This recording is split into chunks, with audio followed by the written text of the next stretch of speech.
Assalamualaikum warahmatullahi wabarakatuh. My name is Aimi Shahrulnizam Omar, and today I'll be presenting a risk assessment conducted at Proton Impact Solution Alostar, focusing on the workshop and spare parts area. Risk assessment is important to prevent accidents, reduce injuries, and improve the overall safety of the workplace. In service centers, staff face daily hazards like slippery floors, heavy lifting, and storage-related issues. In this presentation, I will walk through 7 key risks that were identified, how they were evaluated, and the treatment plans recommended to manage them. The main objective of this assessment is to identify and manage safety risks in both the workshop and spare parts areas at Proton Impact Solution Alostar. This involves 4 key steps. First, identifying risks that could affect technicians and staff. Second, assessing each risk based on how likely it is to happen and how serious the outcome would be. Third, using a risk matrix to prioritize which risks need the most attention. And finally, suggesting practical treatment plans to control or reduce each risk. This risk assessment uses a 5x5 risk matrix to evaluate each hazard. Every risk is given a score based on 2 things: likelihood, which is how often the risk might happen, and impact, which is how serious the result would be if it did. Each is rated from 1 to 5. The 2 numbers are then multiplied to get the risk score. For example, if a risk is rated 4 for likelihood and 5 for impact, the total score is 20. Based on the score, the risk is then categorized as low, medium, or high, so that we can focus on treating the most serious ones first. The risk assessment identified a total of 7 hazards across 2 main areas of the workplace: the workshop floor and the spare parts storage section. Each risk was selected based on its relevance to daily operations and the potential harm it could cause if not properly managed. In the workshop, several common safety issues were observed. Slippery floor conditions, often caused by oil or coolant spills, present a serious risk of slips and falls. Another hazard involves burns from hot engine components, particularly when servicing begins too soon after the engine has been shut down. Trips and falls can also occur due to poor housekeeping, especially when tools, parts, or air hoses are left on the floor. In addition, some staff may neglect to wear the required personal protective equipment, which increases their exposure to cuts, burns, or other physical injuries.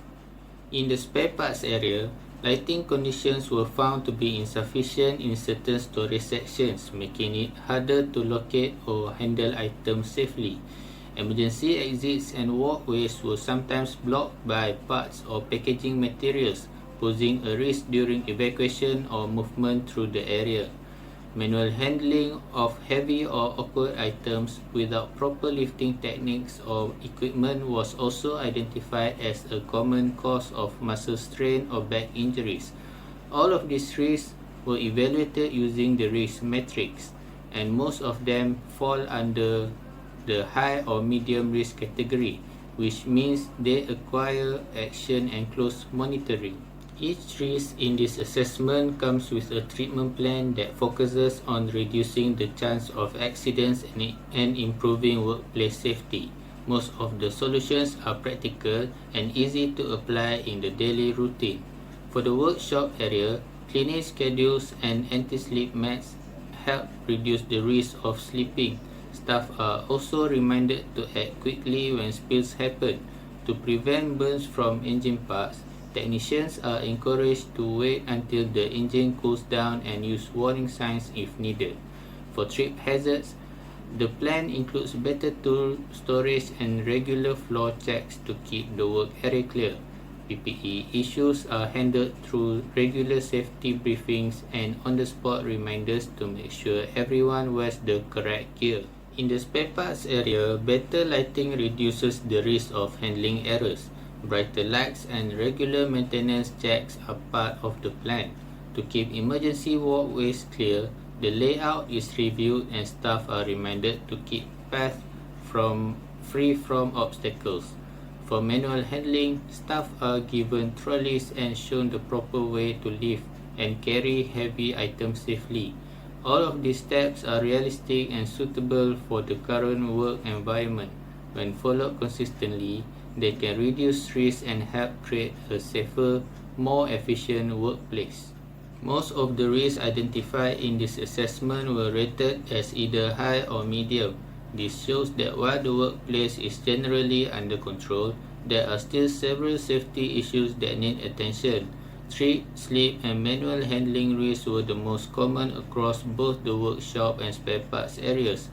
These types of hazards are often caused by things like poor housekeeping or lifting without proper technique, which happen easily during busy hours. Some risks, such as PPE non-compliance or human error, cannot be completely eliminated. However, they can still be managed with consistent reminders, safety briefings, and better awareness among staffs. Overall, by following clear procedures and doing regular checks, this risk can be kept under control and the working environment can stay safe and productive. In conclusion, this risk assessment has helped highlight some of the most common hazards in both the workshop and spare parts area at Proton Apex Solution Alostar.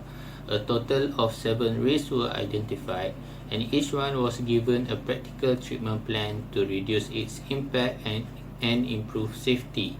Most of the risks can be managed with simple changes like better cleaning routines, proper tool storage, basic training, and clearer safety reminders. These actions don't require big investments, but they do need consistency and teamwork. By keeping safety procedures clear and monitoring the workplace regularly, the company can reduce accidents, improve efficiency, and create a more positive environment for everyone working there. That's all from me. Thank you.